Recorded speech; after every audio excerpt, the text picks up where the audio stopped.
Y aquí estamos, aquí arrancamos el postre de la tarde. Hoy miércoles, día de Gabriel, día mío también y día de muchos de ustedes. Día de 8 millones de dominicanos, podríamos Día decir. Internacional del Trabajador, señores.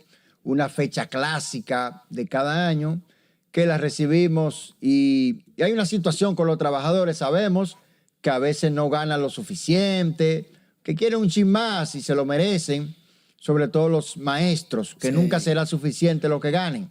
Mira, hoy se movilizaron, Gabriel. Bueno, ¿quiénes seríamos nosotros sin los maestros? Uno se pasa su vida entera estudiando del colegio, la universidad. ¿Quiénes seríamos nosotros sin los maestros? Es una realidad. Y sí, la situación está bastante complicada. La Asociación Dominicana de Maestros, dígase ADP, lleva varios tiempos, lleva años incluso, exigiendo un aumento salarial que se le ha prometido, se ha postergado más que nada, pero ellos se han mantenido firmes con esas exigencias salariales. No solamente piden esta exigencia salarial, sino también piden que se le pruebe sus condiciones, piden una capacitación y ese tipo de cosas. Cosas que cualquier persona que se adentre más sobre este mundo del profesorado entiende que sí hay una capacitación, hay profesores que capacitan y que también regulan este tipo de cosas. Mira, viendo esas manifestaciones en Santiago, Azua, en la capital, ellos encabezaron una marcha, óyeme, hasta el Ministerio de Trabajo. Pero viendo esta manifestación de protesta, yo pienso en los años 70, los años 80, cuando se hacían movilizaciones también por aumento salarial. El magisterio en pie de lucha ha estado todos estos años, tiene 50 años la ADP, fíjate tú. Y entonces volvemos a reclamar lo que se reclamaba hace 30 o 40 años. Nunca será suficiente lo que gana un maestro, un profesor. El 4% es insuficiente también. Hay que darle más recursos a la educación. Lo que pasa es que hay una situación en el país de escasos recursos que tú tienes que saberlo repartir y cómo distribuirlo. Claro, y hay un tema también. Realmente que el tema es extenso. Como te venía diciendo anteriormente, el tema se puede ver desde varias aristas. Por ejemplo, podemos empezar con lo que Abinader ayer en la semana le esclareció, que un 8% es prometible e incluso también puede ser lograble, pero un 20% es imposible. Sí. Que también un 20% de aumento, a mí también me parece una cantidad, o sea, me parece excesivo. Pero Gabriel, es que una negociación, tú cedes. Claro. Tú cedes y también aceptas. O sea, una propuesta y una contrapropuesta. Tú no te puedes plantar en un 20. Bueno, es un 20, si no, no. No, espérate. Y también en una negociación pides un 20 para que te lo dejen un 10, tal vez, claro, un 8. Y en una negociación hay dos partes que tienen que llegar a un acuerdo. Entonces, el acuerdo no puede ser el aumento salarial por esta vía, porque incluso el representante de la EDP de Santiago dijo que esto es ahora y debe ser cumplido ahora y casi que una amenaza al presidente Luis Abinader. No es combinando. Pero hay que entender una cosa. ¿Qué está ofreciendo la ADP? Porque en la realidad de la República Dominicana, en el sector de educación, claro que es un sistema que tenemos, el ministerio está envuelto, los profesores también están envueltos, pero la realidad de la República Dominicana es que en las últimas pruebas PISA, en la prueba de 2023, nosotros estábamos en el lugar 80. Se mejoró, los índices se mejoraron. Sí, es una mejora, pero como quiera, estamos muy atrás. Caer en el renglón que no estamos a la altura de ningún país, aunque sea una subida de 1, 2 o 5%, realmente no es significante, porque tenemos la realidad de que la educación es un problema primordial de la República Dominicana. Y sin la educación, realmente un país no avanza. No hay desarrollo. Claro.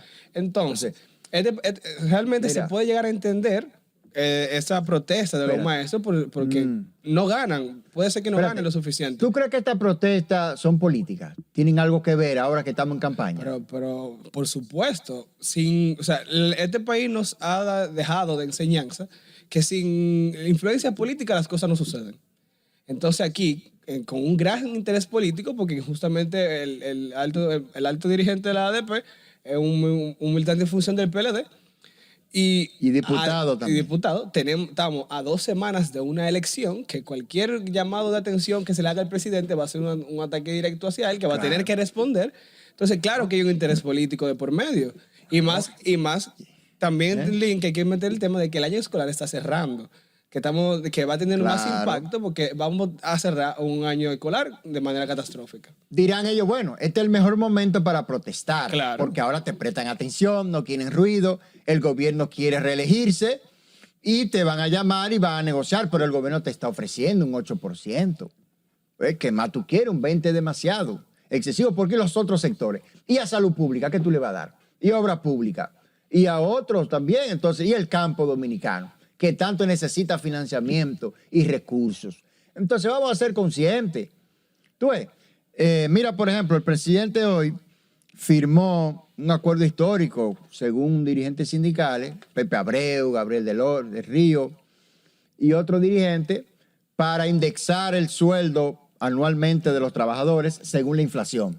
Eso es lo que Aquí la inflación debería- se eso traga debería los ser ley. salarios, Claro. pero a partir de ahí se van a revisar cada cierto tiempo los salarios y se van a reajustar de acuerdo a la inflación que se tenga. Eso Mira lo que debería ser ocurrió. ley, eso me parece incluso básico. Sí, para ahí es que apunta. Claro. O sea, sería una conquista importante y espléndida de los trabajadores. Lo que pasa es que la ADP, mi querida ADP, todavía se maneja como un gremio, Sí. no como una asociación, no como un sindicato organizado que organiza y mueva el magisterio nacional. Oye bien, es un gremio que solo lucha por aumento salarial, pero no te están hablando de la calidad. Háblame a mí de los profesores que no tienen la debida formación todavía y no tienen las herramientas pedagógicas de enseñanza efectiva en las escuelas. Y que conste, Entonces, así no. que conste que hay que esclarecer que en República Dominicana hay varias becas para los maestros, que los maestros pueden optar para capacitarse. Más allá de que sí hay que aceptar que esa transición que ha dado, vamos a decir, el contexto internacional hacia hacia el Internet, la inteligencia artificial, la tecnología, en su mayoría, es realmente el profesor dominicano ha tenido problemas para mutar a esta nueva realidad y eso es algo aceptable, pero hay capacitaciones que los maestros pueden tomar y que incluso el mismo gobierno también ha proveído con becas. O sea, que el maestro tiene que ser un poco más autocrítico en esta situación y darse cuenta de que el producto que está queriendo vender y que por el que quiere que se le pague más, tiene que mejorar también. Mira, yo tengo una inquietud jurídica, porque el colegio, recuérdate, el colegio era antes el colegio dominicano, el colegio médico dominicano, antes era una asociación, la AMD, recuérdate, históricamente. Después se convirtió en colegio. ¿Por qué el ADP no se convierte en colegio también? Claro, tiene que haber una ley de colegiatura que regule ese sector o ese gremio. Por ejemplo, el CDP, Colegio Dominicano de Periodistas, porque hay una ley que regula esa institución. Entonces, vamos a evolucionar un poquito en el pensamiento sindical del ADP. No lo vamos a quedar ahí y ahora en medio de unas elecciones. Esperen que pasen las elecciones y sigan reclamando. Pero los muchachos, nuestros niños que van a las escuelas, están perdiendo clase. Y al perder clase, entonces aumenta la deficiencia, el déficit y las lagunas que tienen nuestros muchachos. Y por tanto también pierden competitividad en cuanto a los del sector privado.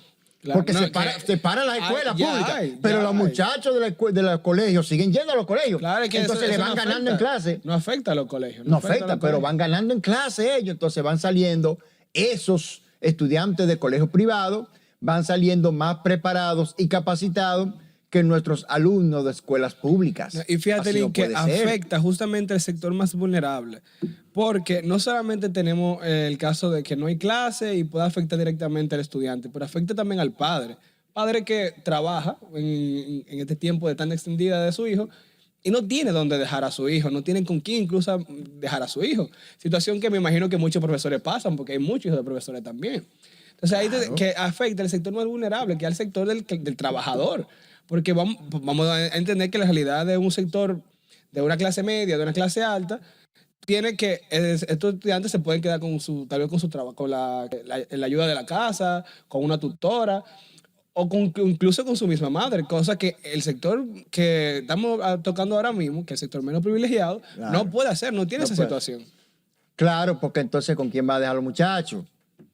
Entonces ahí hay un problema también. Pero mira, las escuelas, me parece a mí que el 4% ha servido para crear albergues escolares, o sea, estancias escolares donde los muchachos van a comer, desayunan, comen y duran ahí una tanda extendida, salen casi a las 4 de la tarde, vuelven a su casa, etc. Tiene que ser algo más que eso. Hay que revisar el modelo, hay que revisar, digamos, la efectividad de ese 4%. Está bien que los muchachos reciban su alimentación, lo trasladen, pero tiene que haber mayor calidad. Porque no se traduce. Mira, tú encuentras muchachos que están en cuarto y en quinto grado y no saben leer bien. No te interpretan bien un texto, por ejemplo. En matemática están vacíos. Y muchísimas otras deficiencias que se expresan en la prueba PISA, sí, que tú cuando entonces no se evalúan, nos tachan en rojo. Es muy por debajo del promedio. Muy por debajo del promedio estamos. Entonces ahí hay un problema. ¿Cuáles han sido los beneficios del 4%? Vamos a revisar todo eso. Y si tiene que invertirse más, que se invierta el 5%, el 6%, porque nunca va a ser suficiente. Pero tenemos que velar porque logre su objetivo, porque se cumple el cometido del 4%. No es una cifra, un 4, muchos millones, no. Es lograr aumentar la calidad de la educación para que nuestros muchachos salgan más preparados y sean más competitivos y formemos ciudadanos para la paz y la convivencia ciudadana. Y miren, en esta hay que darle la razón al maestro Fernández, que él aclaró que realmente la inversión no va ligada directamente con la calidad de la educación, que es un análisis muy acertado que había hecho. Pero vamos a seguir detallando este tema más adelante. Vamos a una pausa ahora.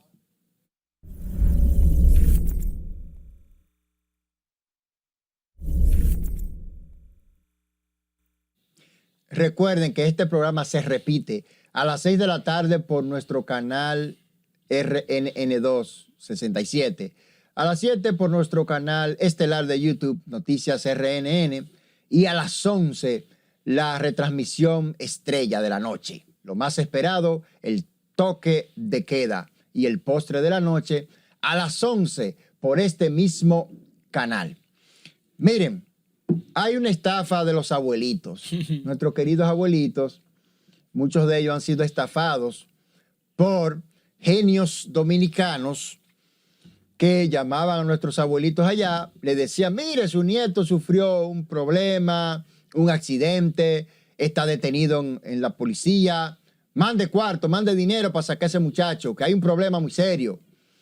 Su hijito, su nietecito está enfermo, sufrió un accidente, tiene un problema y hay que sacarlo. Entonces esos abuelitos, entonces preocupados, mandaban, ponían, ¿verdad?, el dinerito y entonces estos genios dominicanos se lo clavaban y se lo robaban.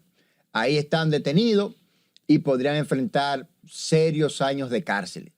Mira, con ese tema de las estafas y más con este avance del área digital, hay que tener muchísimo cuidado porque se ha hecho tan fácil de llegar a ti, uno pensando que tiene algún tipo de seguridad en las redes sociales o quizá en cualquier otra red de comunicación, pero realmente no. Y hay que tener muchísimo cuidado porque nuestro número ronda por muchísimos lados, aunque nosotros no lo queramos, porque nosotros realmente somos los primeros que le damos a aceptar a todo en cualquier aplicación y eso hace que nuestra información llegue a muchísimos lugares. ¿Qué pasa? Esas personas que son capaces de manipular esa información de nosotros pueden llegar muy fácil a nosotros y nos pueden estafar de cualquier manera. Incluso han llegado aquí a ver estafa de gente que averigua sobre alguna persona relacionada a ti y entra a WhatsApp o, por ejemplo, cualquiera de esas redes, en Instagram también lo han hecho, ponen su foto de perfil, ponen su nombre y te llegan mensajes en una situación de apuro que te dicen, no, tuve un accidente, que ahora mismo que me transfiera 4,000, 5,000, que tengo que resolver a esta cuenta. Tú, pensando que estás hablando con esa persona que tú conoces, depositas el dinero y quedas totalmente engañada. No, y hasta te llaman por tu nombre. Gabriel, mira, muchacho, mira, ahora mismo hay un problema, mándame, deposítame, mira, un accidente, una cosa. Tú ves, y a veces tú, sin darle mucha mente, wow, está bien, ven. O sea, imagínate, y cae en la trampa. No sé si usted diría que sí, pero a mí me llega un mensaje que tenga el número de mi mamá, la foto de perfil de mi mamá, y que diga, mami, es mi mamá que me está hablando. Claro. Eso, hay que tener muchísimo cuidado. Mira, sobre todo desde las cárceles, mandan muchos mensajes también. Tuve esos números medio raros ahí.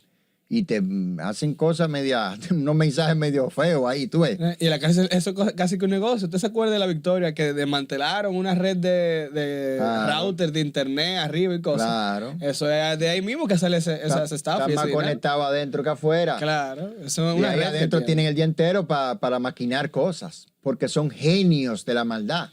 Y si esa genialidad la aplicaran para cosas positivas, el país sería otro. Miren, señores, pasando al tema político, ya faltando pocos días, oigan bien, Estamos a menos de 2 semanas. el presidente Abinader da por un hecho que la reelección es un clavo pasado. Sí, se está hablando de entre un 65 a un 70%, ¿verdad? Ok, presidente, ¿verdad? Porque es una gran celebración, ¿verdad? Presidente, le gusta el carguito, se quedan ahí. Y cada 4 años entonces empieza el movimiento reeleccionista. Pero él dice que no va a forzar la Constitución para tratar de quedarse más allá del 28. Y que ni siquiera le hablen de eso, porque él se va en el 28. Ni un día más, ni un día menos. Claro, unas declaraciones así, bueno, dichas por el presidente, ¿verdad? Tienen un peso histórico. Mira, yo trabajé bien esa porque lo entrevistaron. Y me fijé porque el presidente ahí dio algunas señales históricas, o sea, para el futuro. Unas declaraciones que más adelante serán comparadas y serán ponderadas. ¿Tú ves? Ok. Pero, presidente, mire, otros mandatarios anteriores también decían lo mismo y caían en la tentación del poder. Es decir, de tratar de seguir. Danilo Medina, por ejemplo, fue el caso más reciente. Él en un momento hasta se despidió prácticamente, pero hubo un movimiento, recuérdate, y el presidente Abinader, en ese momento candidato, Leonel Fernández y otros grupos de la sociedad se movilizaron, le hicieron muchas marchas en contra de esa posibilidad reeleccionista de Medina, y al final la llamada de Pompeo, tú ves, desactivó ese plan que estaba montado y tenía mayoría en el Congreso y podían meter esa reforma, tú ves, pero la sociedad se movilizó en contra de eso. Porque ¿qué es lo que pasa? Mira, el anillo palaciego, ese grupito de funcionarios, enredan al presidente y entonces lo lanzan una nueva aventura reeleccionista. Eso ha pasado aquí históricamente. Sí. Los 12 años de Balaguer, 12 de Leonel, etcétera. El mismo Hipólito, mira que fracasó en el intento, pero lo intentó. ¿Verdad? Esa musiquita es buena, parece que esa musiquita es buena. La musiquita de la reelección, y seguir y seguir.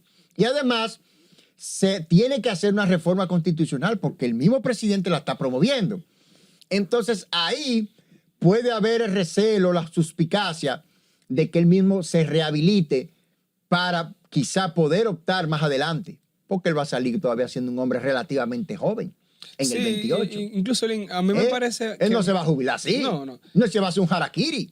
Y a mí me parece, analizando mucho la palabra del presidente, que más que una voluntad democrática de querer hacer el bien y no optar por cambiar la Constitución, me parece que hay un interés político dentro del mismo partido, porque en ese partido tú tienes varias caritas que pueden ser en el 2028 la cara del PRM hacia la presidencia. Tú tienes varias personas compitiendo por ese cargo, que creo que hay un interés político ya dentro del PRM y un conflicto de intereses, por así decirlo, más allá de que él sea el presidente y también la cara del PRM. Porque vamos a decirlo, en el caso de que yo no pueda remodelar, moldear la Constitución a mi parecer, tengo candidatos que también pueden dar pelea a cualquier otro candidato y más con la fuerza que tiene el PRM hoy en día. Entonces entiendo que es más un conflicto de interés dentro del mismo partido, que él con tanto tiempo esté ya adelantándose al futuro.